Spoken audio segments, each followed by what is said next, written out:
Oh hi, it's BostWiki, the New York City journalist that hasn't entirely lost his mind yet.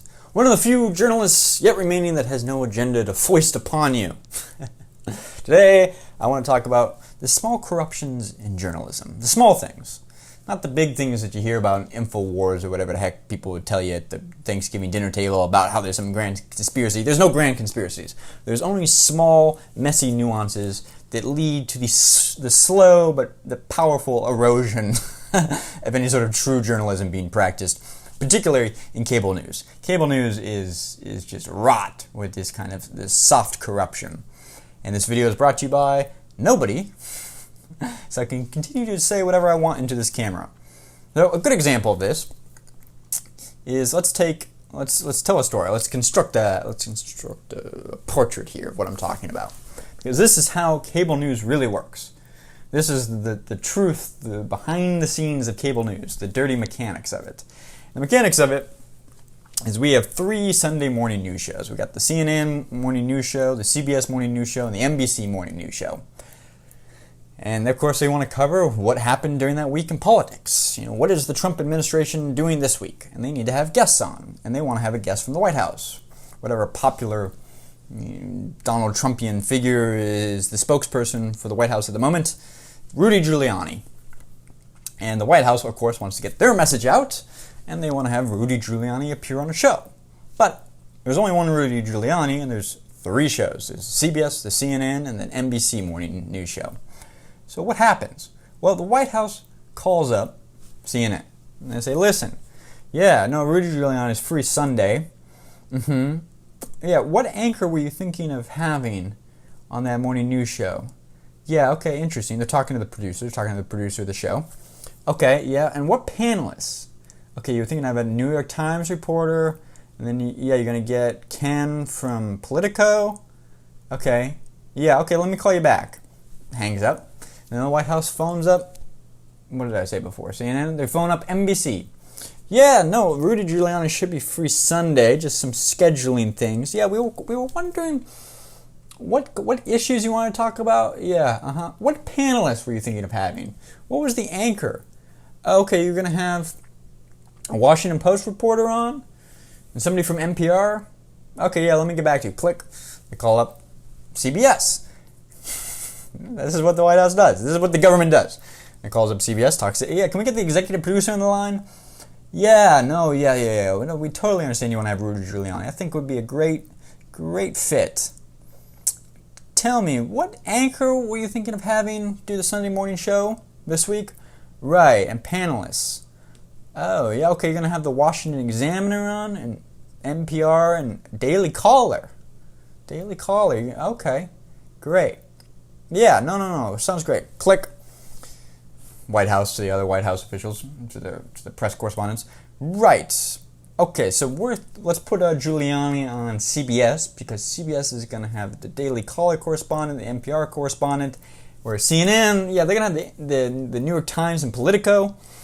Yeah, we think we're going to be able to get our message across better on CBS. Rudy Giuliani, listen, you're going to be appearing on CBS Sunday morning. Yeah, no. Yeah, it's going to be the anchor is not going to be the normal anchor, and they're going to have somebody from the Daily Caller on.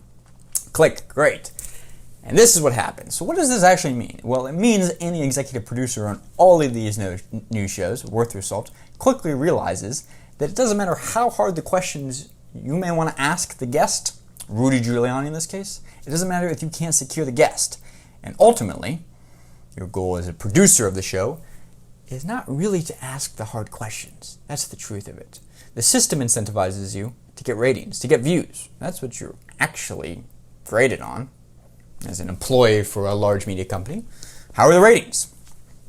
Well, the ratings are not going to be very good if you can't get Rudy Giuliani and he instead appears on your competitor that week. So what do? Well, you realize you start fielding softer candidates. You start fielding softer panelists. So the next time the White House calls up, you can say, oh, yeah, we're thinking of having somebody from the Daily Wire on. And, well, we thought we'd mix it up, maybe go with the LA Times, not the New York Times reporter that you hate so much.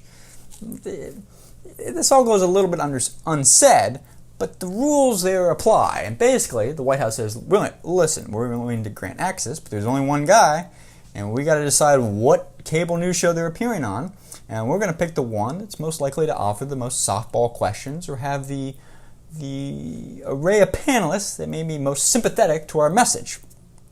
And the executive producers recognize this, and it quickly becomes a race to the bottom, where every executive producer of these cable news shows are trying to balance what kind of panelists they can get away with that will entice whatever White House official to come on board. And ultimately, if that means sacrificing hard-hitting questions, so be it, because they need to secure that guest. Securing the guest at all costs is great, and if you can deprive it of your competitor, even better, because that is what gets the ratings. People are tuning in to see that guest, not whatever hypothetical questions you might ask the empty chair there if you can't secure the guest. And rest assured, the White House is not going to give you the guest if they think they can get softer questions somewhere else, which is why Donald Trump's administration appears mainly on Fox News. When Stephen Miller hops on, he hops on with Wallace, not with somebody from CNN. But what about the Obama administration? The Democrats do this too. They're more likely to appear on NPR, more likely to appear on CNN than they were on Fox. It's the same symbiosis, the same insidious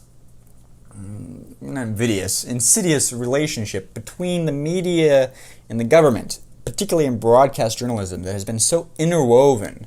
This idea that we will amplify messages if you keep granting us access. And we're not going to really amplify your message, wink, wink. And we're not going to really take away your access, wink, wink, because you get us ratings and we make money off the ratings and we get our people out there to talk about whatever policies or initiatives we're trying to pass. And this occurs. This is the soft but indomitable corruption of broadcast journalism, because it no longer becomes telling the truth, the veritas, the asking the hard-hitting questions.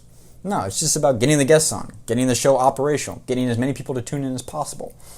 And this is what it is. That's the dog and pony show of cable news. Perhaps this is a jaded, you might think, wow, what a jaded, cynical outlook. This, I'm only reporting faithfully, I here am faithfully reporting to you, the viewer, what I see behind the scenes. This is a faithful report of how media operates. You may not like it, but this is the most truthful report that I know of how the mechanics of broadcast journalism operates. Now, I don't want to entirely dismiss broadcast journalism. Certainly there are positive elements. When you've got a camera unit out in Baghdad, and you say, look, you can see all the Patriot missiles firing over into Iraq, and you're showing shock and awe. This is offering real information to the electorate and making them more informed, because you're showing them things that they otherwise might not be able to see. But in terms of political discourse on broadcast news, no. De nada, nothing, zip, zilch. Not worth your time. It's too constructed. It's too artificial for the reasons I just explained. But anyway, if you found this insightful or an interesting window into what journalism is really like outside of all the things that teachers tell you in broadcast journalism school, here's straight from the water trough itself. And let me tell you, it's got a little bit of cholera in it, so be careful how you drink it. Thanks for watching, guys. Like and subscribe if you found this interesting. See you tomorrow. Bye.